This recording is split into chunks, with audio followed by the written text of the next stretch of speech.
Good evening, morning, ladies and gentlemen. Welcome back to the Lewis Basketball Channel, man. It is your boy Lewis, and I'm back here with another one. Man, um, the Philadelphia 76ers, man, they look like they were in big trouble with the way Brooklyn played. And for the first half, Brooklyn stood in there. It was just a 1 point game. Ben Simmons was aggressive from the start of the game. So shout out to them. They was able to play together.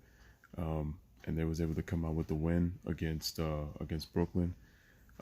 But I gotta say this: every time I look at the Sixers, it concerns me. This looks like a team that doesn't really have chemistry because 1 minute you have one or two players playing well, and then the other players don't really play well. But this time they had a total team effort tonight. I thought they were more aggressive. I thought their defense on both sides was really terrible for the first half. But I thought the Sixers did a better job defensively in the third quarter. I think I was more impressed with their defense. Now what they got to do is they got to find a way to collectively, as a unit, play together well at the same time. And I think you're gonna see the best version of the Sixers. But to me, you know, as well as they play tonight, to me, I just still think that they're kind of overrated. To me, um, that's just my opinion. When I look at them, I feel like this is a team that's just like they really don't have great chemistry, and they look like they're playing a pickup game every time I watch the Sixers play. So like that's kind of my concern. And once again, Ben shoots a shot, no jump shot. Simmons, until he gets a jump shot, the Sixers are not going to go far. And I'm sorry, but when I look at Brett Brown, I look at his rotations and I look at the weight and I look at his style of coaching, and I'm just kind of like, I don't think he's the guy for this team. But at least for now, like I said, the Sixers won. Shout out to them. They were aggressive. They played really well. Brooklyn was playing good for the first half despite getting off to a slow start. But, you know, they started missing shots. I thought Brooklyn got away from moving the basketball. They kind of got a little too jump shot happy, so it was just one pass, one shot. I thought D'Angelo was too jump shot happy, and I thought he got himself into a little bit too much of isolation situations at times, so it kind of took Brooklyn out of rhythm. But give the Sixers credit, they did a very good job on the defensive end, so gotta give them credit there. So game 3 is this Thursday, and I'm really looking forward to it. But guys, I just saw, shout out to the Los Angeles Clippers, guys. They just came back from a 27-point deficit, which is the second largest comeback in team playoff history.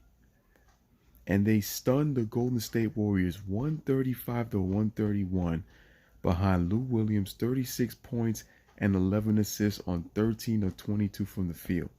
This team shows grit. They show desire. They don't quit. They continue to fight and they continue to battle. Ladies and gentlemen, I'm going to say this, man.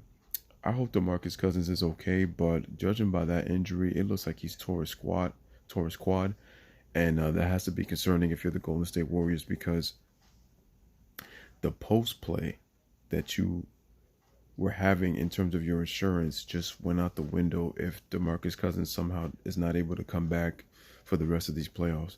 That's concerning. Also, Kevin Durant, for the second game in a row, took the bait. Ladies and gentlemen, Kevin Durant got ejected in game 1.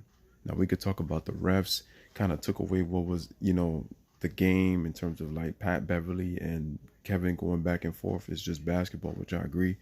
But, you got to understand that this is the playoffs. And look, Kevin Durant, again, fell for the bait in the way that Beverly was fouling him in the third quarter, playing aggressive.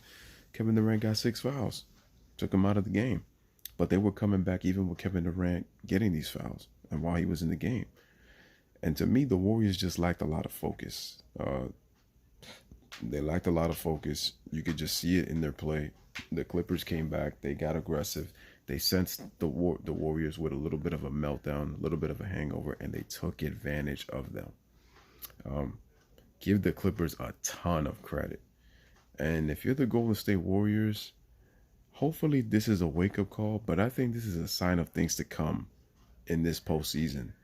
I'm not going to say that this is, people I'm not gonna overreact because it's one game, but you gotta be a little bit concerned because you might lose Cousins. You know, if the news isn't good, because it looked like they said he tore his quad. But also the fact that they blew a 27-point lead and their defense was, it's even some of the plays that Kiplis were hitting, they were hitting some tough shots. But that was predicated off of the fact that they were late on rotations and they kept allowing points in the paint. So it's like it's a glaring weakness that you're still seeing. And why didn't Andrew Bogut play more minutes is what I'm kind of iffy about from Steve Kerr. That was just really interesting to me. Like I really didn't see enough of Andrew Bogut out there, and will look like a sure win.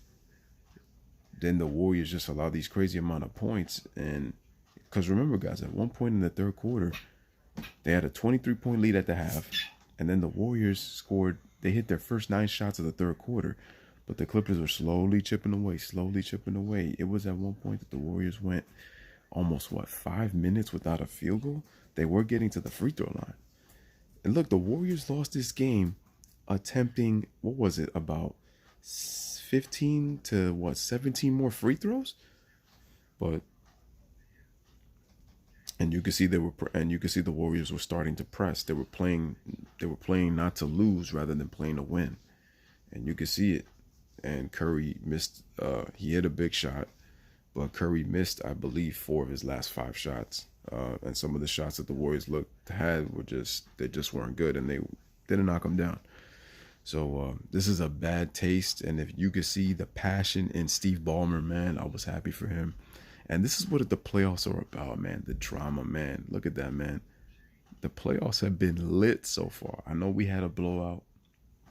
You know, we've had like 2 blowouts, but it's like still, man, the playoffs have been lit with the drama already so far. This is what we're talking about.